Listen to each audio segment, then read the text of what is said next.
Ciel ouvert, lève-moi que mon anzambe monani. Loboko na tata ese moi milikola bani na bina ye. Ciel ouvert, ciel ouvert, ciel ouvert, ciel ouvert, ciel ouvert. Ndeko landaka yango, ndeko talaka yango, Euro na Vincent Makeba.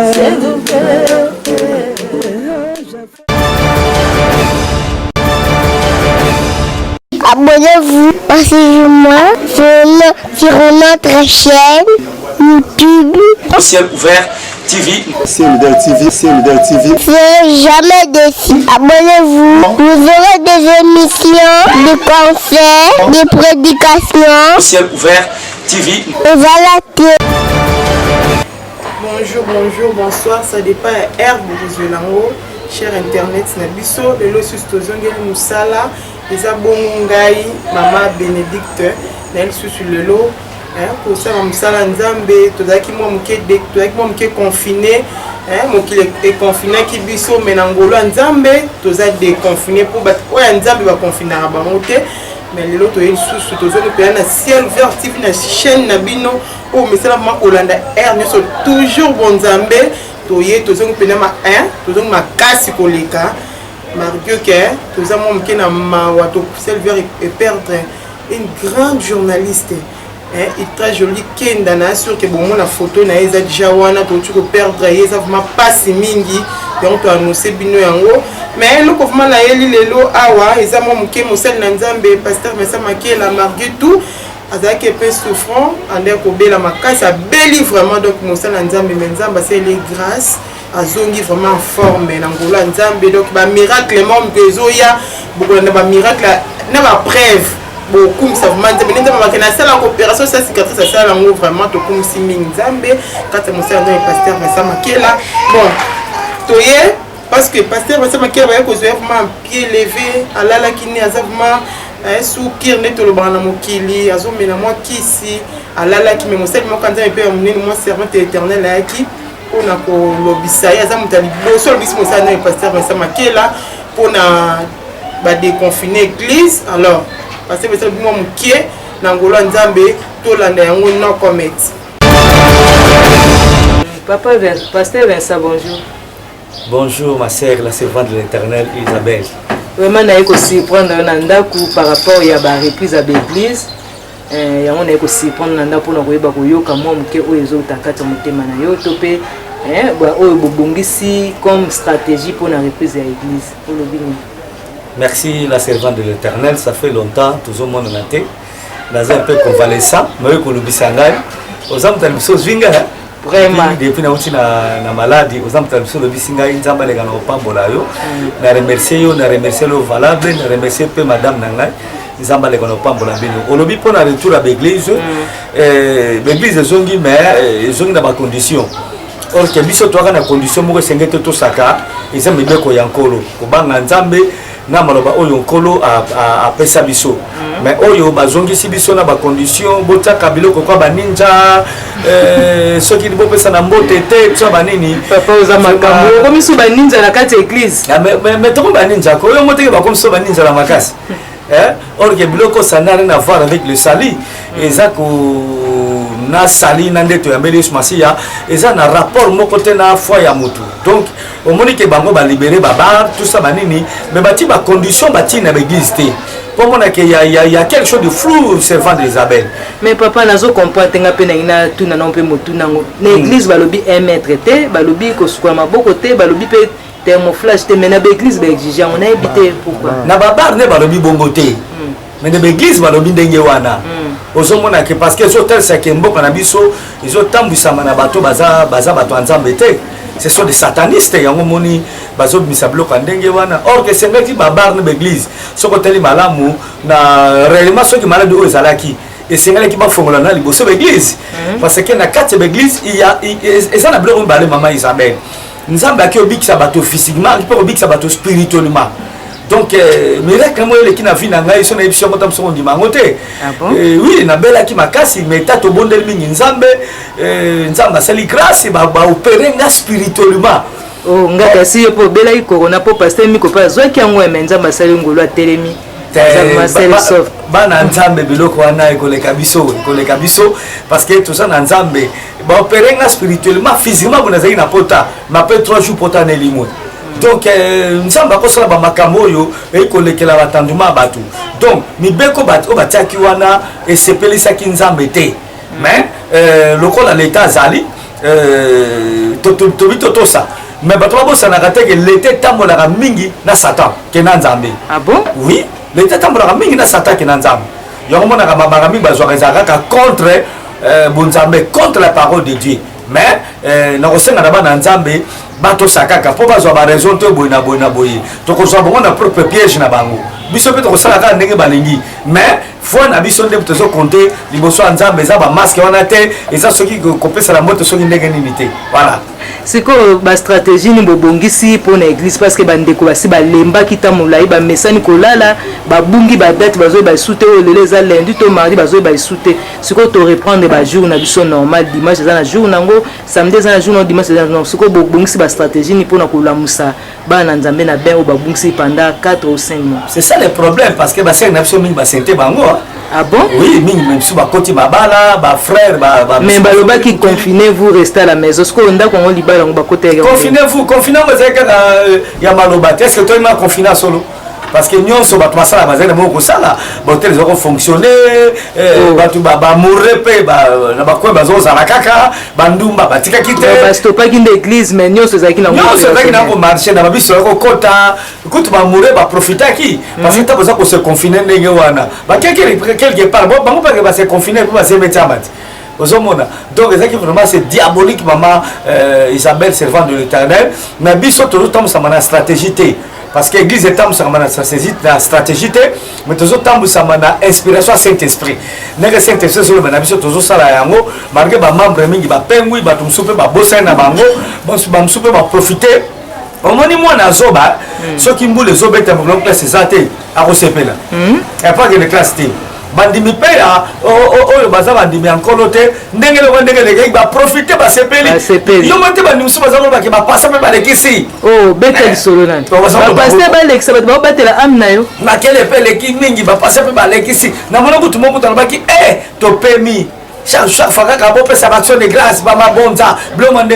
ce ne sont pas les enfants de Dieu. Mais vous bazo que nous tika na ba kuna na ba hotel kuna wana peza wana ba konta ngote mabonzo ba pesa kanande ba ga l'église. Ça pesa mabonzo l'église ya kilta diable. Et puis mabonzo ba pesa la combien maman Isabelle. Yo ça servant de l'Éternel. Mais ole kana bo moni table tondi 10 bouteilles ya masanga soki komonte osala en publicité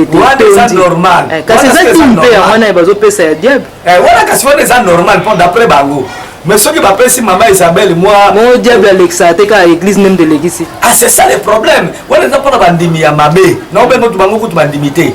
bana ya voisin bango pona bango ko ye église ça baza ko c'est quoi mbete bango ndenge to tsaba microbe to zo ba isa tapage tout ça va nini mais babar et ton du sont une nombre babar na l'église na mboka oyo wa peleke beli babar eleke belé maman Isabelle mais babar bazo mon ngoza normal botel bazo mon ngoza normal mais kaka l'église ndé mutu baza ko tela misu mais là on a regretté parce que mboka so ba confia que on pas yanzala au monde et puis ndé bazo ba ndeko fati notre frère en Christ asa frère en Christ asa frère en Christ asa mtoto tous les mêmes foi mais batitude oyo ba konzi bazo soa ngezo lekela ngai vraiment nazo ndi maté vraiment soki ba contraction ba sapena ba frère en Christ ndenge baza ikoloba parce que mboko zaki confier pas yankolo mais au cas où sangai bakamanza mais comme les cheki oya Satan de comme les premiers bon na ebité ba bakata tina Papa Vincent, dernière question nanga na lingi o meka ko yambola biso parce que nous boza ngoluana natalaki na Bible na livre ya na Bible quelque part bazotesa biso ke ba célébraki messe ya babal na 8e mois le 15e jour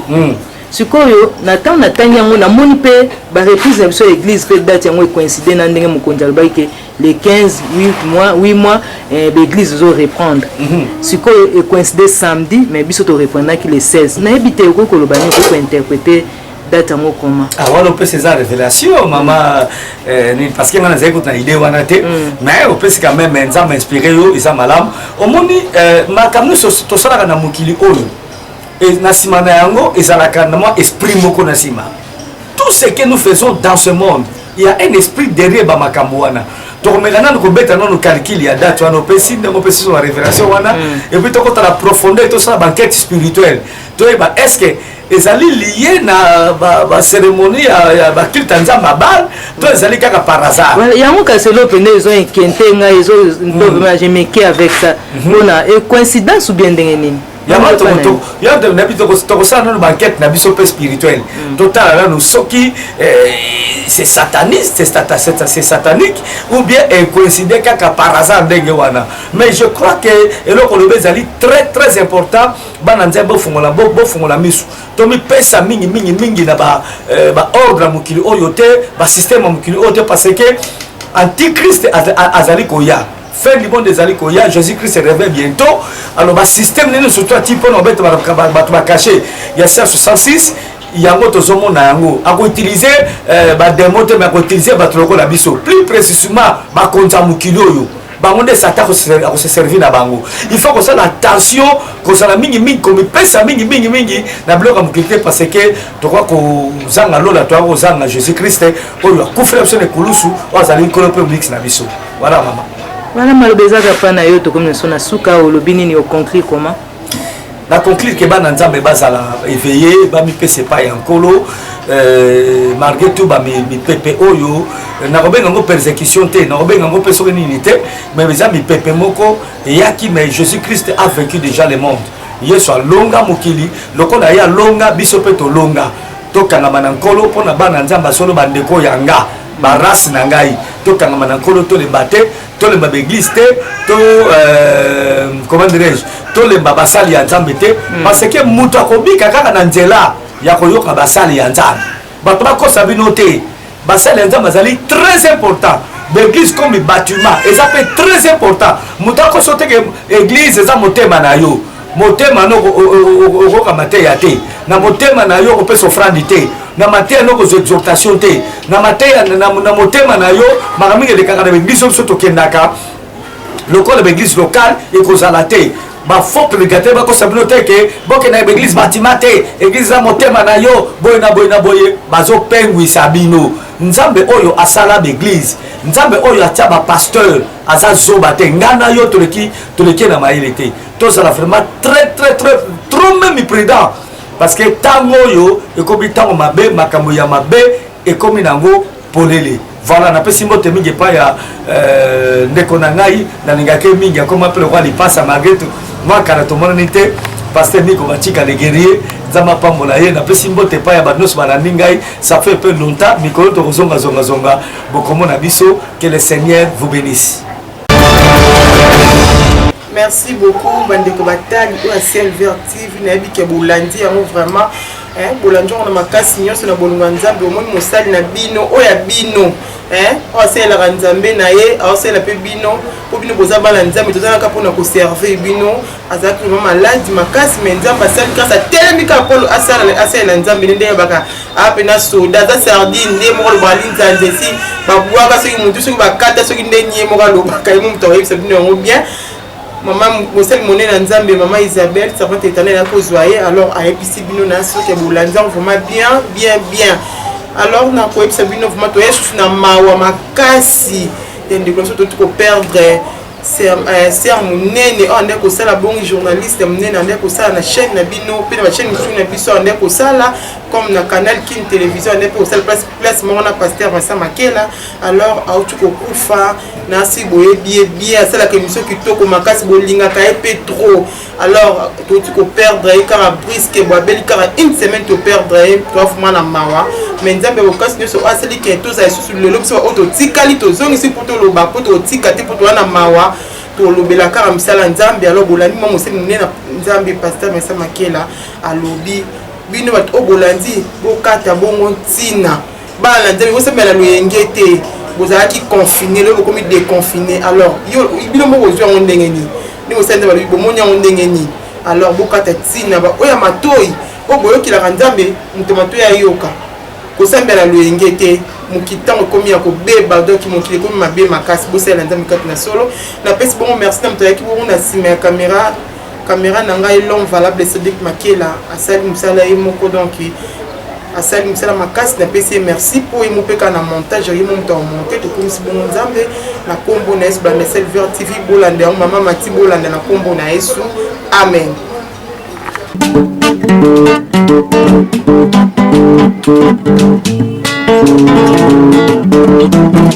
Ciel ouvert, lève-moi mona nzambe monani